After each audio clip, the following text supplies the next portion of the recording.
This is our second section in the part 4 of our series on the Anglican tradition. In part 1 I touched on Erasmus and the Oxford Reformers, or they were called the London Reformers.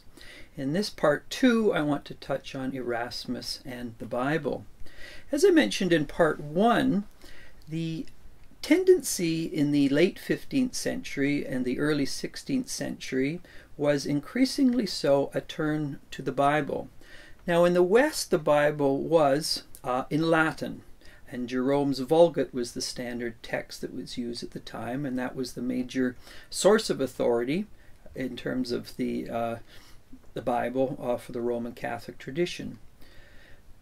What was occurring by the 15th century, and of course there was the devastation in Constantinople when the Muslims sacked Constantinople in the mid-1450s.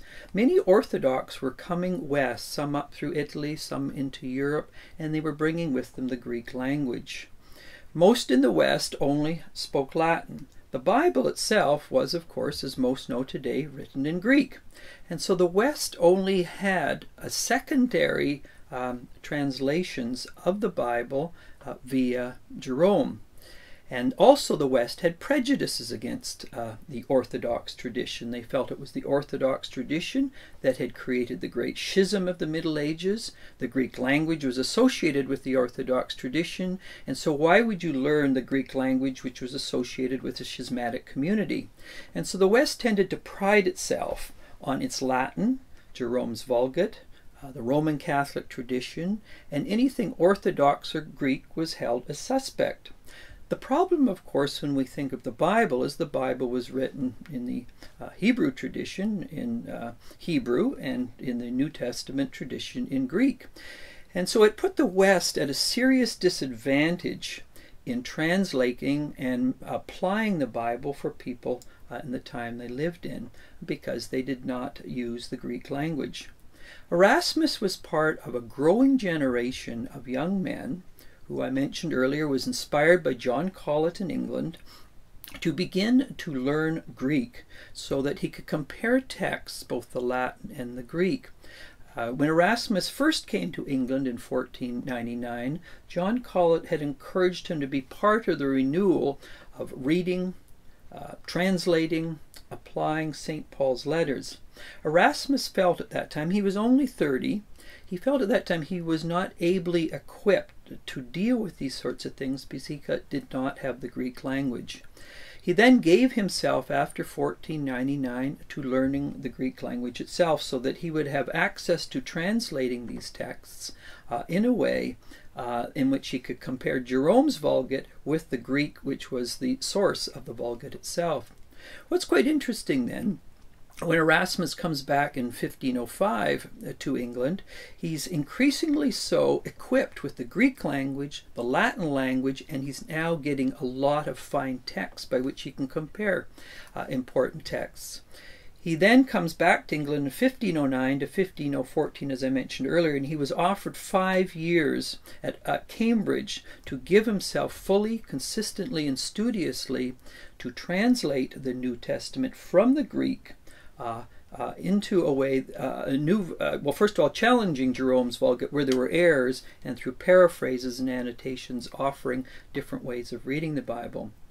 The key thing is from 1514 when he finished, and his first translation, the New Testament, out in 1516. One of the key texts which really blew open the 16th century and really created the Reformation was St. Peter's homily at Pentecost. We find it in Acts 2, verse 37 to 38. The translation Jerome had used is from Peter gave the homily, it was "Do penance and you will be baptized," which then led to the whole penitential system in the Roman Catholic Church, the indulgences which Luther was going to rail against, as did many reformers at the time. Because Erasmus turned to the Greek text and not the Latin text, the Greek text in Acts 2:37, particularly verse 38, is the word metanoia, which means repent.